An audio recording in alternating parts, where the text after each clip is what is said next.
was blessed a long time ago to invest my money the right way and, put what you think about me. I don't care what you say about me. You're not in the position that I'm in. Terence Crawford is done entertaining Floyd Mayweather's digs. After Floyd dismissed Crawford's recent victory as undeserved and even leaked an old sparring video, Crawford fired back, claiming Mayweather actually owes him money, and it's time Floyd stopped pretending to be rich. According to Crawford, Mayweather owes him around $31 million, a debt that dates back to the early days of their relationship. This comes just days after Floyd was once again caught up in financial trouble, being sued in Las Vegas for failing to pay for luxury cars. To Crawford, Floyd's online jabs are nothing more than a desperate attempt to seek validation while hiding the truth about his financial struggles. Options, options, options. I got about 100 cars, but right here, we like to call this the Sweet 16. The lawsuit that sparked Crawford's response was filed less than 10 days ago in Clark County District Court, painting an uncomfortable picture for the former champion. Both Floyd Mayweather and Mayweather Promotions LLC were named in the complaint by Vegas Auto Gallery, who claim Floyd purchased 4 luxury cars worth over $2 million on July 3rd. The cars included a 2018 Mercedes Maybach, a 2023 Ferrari, a 2023 Porsche, and a 2025 McLaren. According to court documents, Mayweather issued 2 checks, one for $1.6 million and another for $650,000, but then instructed the dealership not to cash them. I couldn't choose a better guy for the job. He's gonna make you hundreds of millions, you said? Hundreds of millions, it sounds good, but we're in the billionaires club. Rather than checks, one finalizing checks, one finalizing the purchase, Floyd showcased the cars on Instagram, flaunting them to his 29 million followers. According to the dealership, he never intended to keep the vehicles long-term. They were simply props to maintain his Money Mayweather image. Eventually, Floyd returned 3 of the cars and agreed, under a settlement, to keep the Maybach valued at $1.2 million. The problem? He still hasn't paid. That they did some shady practices. So this is a response to their lawsuit that he bought 4 cars in the amount of $2.3 million back in July. And one of the cars was $1.2 million, which was a 2018 special edition Maybach. I don't know, something really, really fancy. Very, very rare. By signing that settlement, both Floyd and Mayweather Promotions legally confessed to the finalizing judgment, effectively admitting they owed the money and waiving the right to dispute it in case of default. Yet despite the binding agreement, the dealership says Floyd repeatedly missed payment deadlines, even after receiving an extension. Attorney Michael Crystal Lynn, representing Vegas Auto Gallery, stated bluntly, "Our filing speaks for itself." Judgment: despite Mr. Mayweather purchasing the vehicles, issuing checks mrakes, and executing agreements, he refused to pay. $5 million. That's an incredible amount of money. And then they go, that's true, but you owe 50 more. And he's just like, that can't be right. These kinds of allegations aren't new for Floyd Mayweather. Over the years, countless businesses have accused him of either delaying payments or outright refusing to pay for goods and services. From unpaid wages at his now-shuttered Las Vegas strip club, Girl Collection, to ongoing disputes with Jex Eulers Julasand event promoters, the same pattern continues to follow him.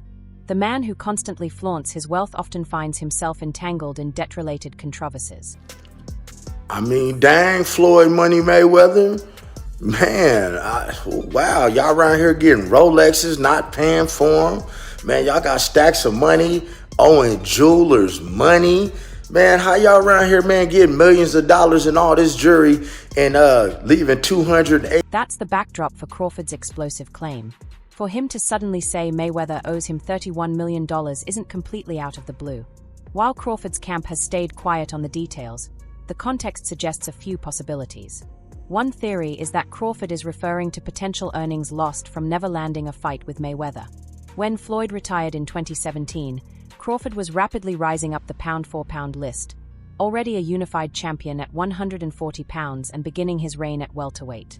A Mayweather versus Crawford fight during that era could have been a blockbuster, generating hundreds of millions in pay-per-view revenue.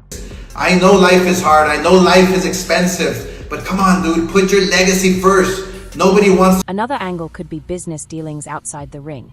Mayweather's promotional company has been involved with numerous fighters, events, and joint ventures, and disputes over unpaid percentages, promotional cuts, or contractual obligations are nothing new in boxing. What makes Crawford's reaction even more striking is the culture surrounding sparring.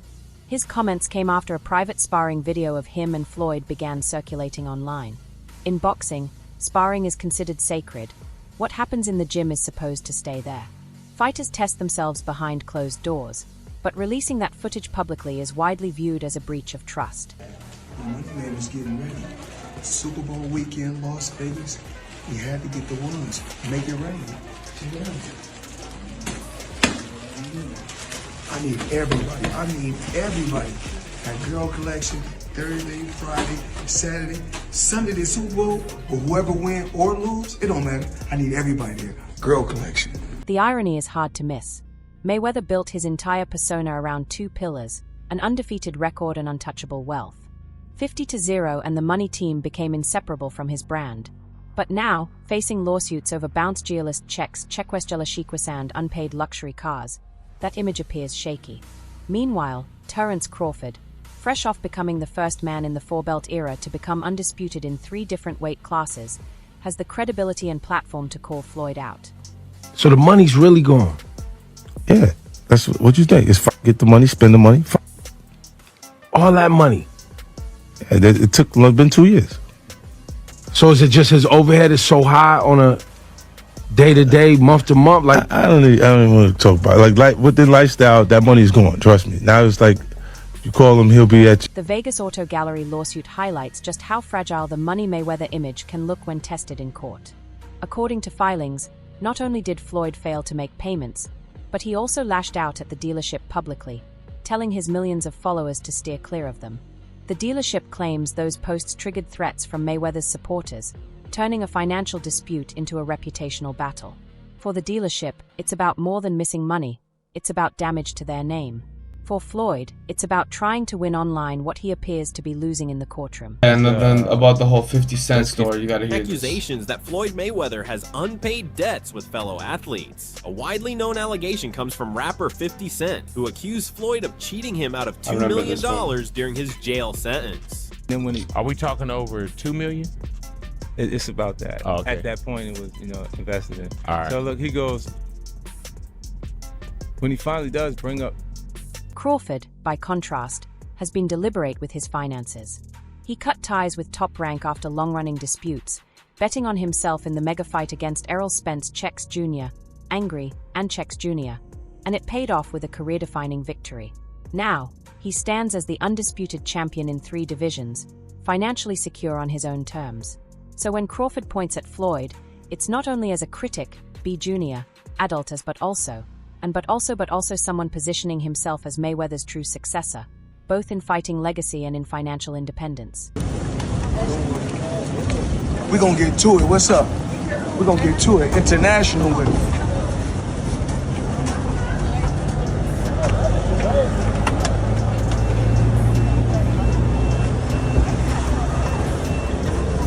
Meanwhile, Floyd's lawyers are scrambling to flip the car case back in his favor, but also accusing the dealership of fraud for allegedly withholding documents like the odometer certification. But legal experts have already dismissed the countersuit as flimsy. Attorney Michael Crystalline even called it frivolous and ridiculous. For many, it underscores Mayweather's biggest problem: his legal maneuvers ridiculous. Maneuvers appear far less convincing than the growing evidence that he simply didn't pay. I believe in building generational wealth. Even like when my children, all 4 of my children are adults. And I told them, no more handouts. Because I feel like I'm hurting my children just by, I give them money, they go shopping, they put gas in their car, they party, they come back, I need money. I give them money, I buy them houses, I buy them cars. Told them, listen, if you guys go to school, or you work in one of my businesses. On top of his financial controversies, Floyd has been taking shots at Crawford's boxing achievements, claiming Crawford's win over Canelo Alvarez was easy because Canelo was washed up. Crawford quickly fired back, saying his victory wasn't analyst maneuver Salak Bootlick, but the result of a carefully studied game plan. In an interview with Inside the Ring, Crawford explained that he had analyzed luck bootlick bathos Mayweather himself once dismantled Canelo with slick defense, how Dmitry Bivol neutralized him with discipline, and even how William Skull exposed Canelo's lack of mobility. I knew I was going to beat him, Crawford said bluntly. Whenever Canelo faced a style like mine, he struggled. I had all those weapons, and more. It became a fight where Crawford made it where Canelo, to have any chance, he had to go get close, so he had to go through a bad neighborhood. Yep. And Crawford mugged him. It's that simple. He had to go through a bad neighborhood to get anything done, to get to the place that something was going to be done good. Yeah. And he got mugged going through that neighborhood. Yeah. It's that simple. Well, if I think about it, if I do come back, can you... Despite the high-profile stage, the fight opened with quiet expectations. Most believed Alvarez's size and power would overwhelm Crawford long before the final bell. Canelo tried to impose his strength early but quickly found himself smothered by Crawford's airtight defense. Crawford blocked, slipped, and countered with calculated precision. His shots weren't flashy, but they were consistent, accurate, and effective. Even as the rounds wore on, Crawford insisted Alvarez's power never felt decisive. "There's never been a formula to beat Terence Crawford," he said, "so I knew I had a good chance of winning." While the crowd waited for Canelo's trademark explosion, Crawford quietly pieced together a masterclass in control. As the championship rounds neared, his corner gave a final warning. "They are not going to give it to you." Shout-outs to Crawford. You did it, boy. You did it. For those who still aren't quite sure what they witnessed last night, I'm going to let you know that you witnessed what is called a notorious boxing clinic. This is everything done right, okay? First, Crawford responded by pushing harder, raising the tempo, and dominating the final 2 rounds. By the time the bell rang, the judges only confirmed what had already become clear. Crawford's victory extended his record to 42-0 with 31 knockouts and placed him on a historic pedestal. He became the first fighter ever to unify all 4 major belts in 3 different weight divisions. The last boxer to achieve that level of dominance was Henry Armstrong in 1938, when the term undisputed carried an entirely different meaning. To be honest, when I set my sights on doing something and I know what I'm capable of, it's not like a surprise to me. It's a surprise to y'all because y'all didn't believe me, you know, but for me, I knew I could do it and I believed that I could do it. I just needed the opportunity. Terence, when did you know that you were gonna... And yet, after making history, Crawford sounded almost indifferent. "I don't feel anything special. It was meant to be," he said calmly, as though greatness was simply his natural state. That, perhaps, is the most striking part of his story. Crawford never described the fight as an impossible mountain to climb beat as an inevitable outcome, the product of preparation, study, and conviction. But now, the spotlight has shifted back to Floyd Mayweather. Crawford has brushed off Floyd's attempts to downplay his win, pointing out that Mayweather has far more pressing concerns. After all, it's Floyd who is being dragged into court over unpaid luxury cars, and Floyd who seems suddenly eager to chase big-name events again. For Crawford, Mayweather's criticism rings hollow, because Floyd appears to be back in the ring for reasons that have nothing to do with legacy. See, I think that for me, I watch defense as much as I watch offense. So, like I thought, like watching Bud catch those shots off his glove. He looked amazing. So amazing. Yeah, he looked good. Yeah. He'd go to a body and he'd catch that and come up with an uppercut. You know, just all those things that seem... He looked great. Yeah, I've never seen anybody do that ever. No one has. Mayweather has already signed on to face heavyweight legend Mike Tyson next year in what's billed as an exhibition. But the timing hasn't gone unnoticed. Floyd is fresh off lawsuits in Las Vegas, including a $1.2 million debt judgment from Vegas Auto Gallery. With that hanging over his head, another high-profile payday looks like more of the same pattern critics have accused him of for years. What's more, Mayweather himself has hinted at an even bigger spectacle, a potential rematch with Manny Pacquiao. In a recent interview, he admitted that talks are underway. While nothing is signed, the possibility is now being openly explored. We getting ready.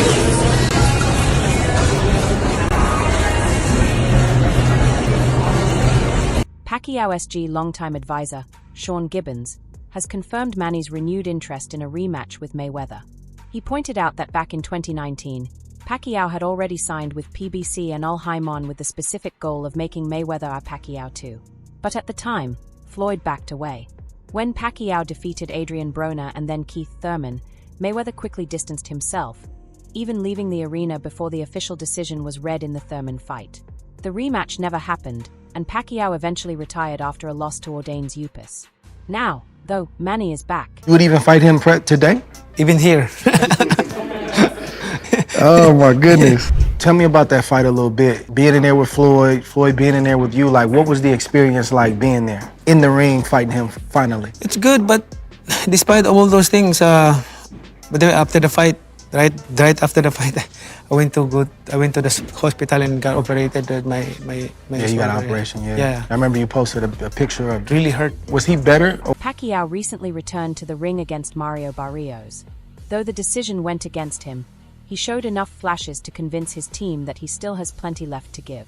According to Gibbons, Pacquiao's motivation goes beyond money. It's also about legacy. At 46 years old, he's still chasing history, testing himself against younger fighters, and proving his relevance. Only Floyd knows, Gibbons said when asked about the rematch. Manny is always available, if it makes dollars and makes sense. But I don't think, I thought I won the fight. Like, I throw a lot of punches, even though he's moving around. Like, I can imagine why I lost the fight. Okay, Manny, wrapping this up, I got to ask you, because we talked about this Mayweather-Pacquiao. Do we see a rematch if you win on Saturday, Manny? I don't know, just one at a time. Let's talk about that after the fight. All right, well. Floyd's response has been coy but revealing. Speaking to TMZ Sports, he said, "There's been talks. There's been talk. Said, there's talk. It's possible. We just don't know. But as of right now, everything is going great, and I feel good.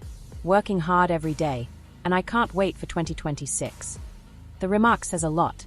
Mayweather hasn't fought professionally since 2017, yet he's openly entertaining the idea of a comeback, one that would all but guarantee massive revenue. For a man buried under multi-million-dollar lawsuits, the logic is simple. Fight nights bring in fast money. Why not Floyd Mayweather? Why isn't he in the top 5? Floyd Mayweather, he's running the whole 12 rounds and he won the fight. Manny, who are the top 5 fighters you ever fought, you think?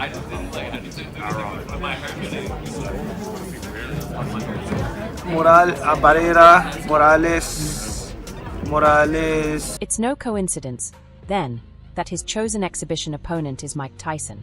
At 59, Tyson has already returned for a controversial bout with Jake Paul. And even in defeat, the event generated enormous attention and financial returns. Pairing Floyd with Tyson has little to do with competition and everything to do with spectacle. At this stage, both men are cashing in on their names. The true draw isn't competitive balance, but the sheer curiosity of seeing them share a ring.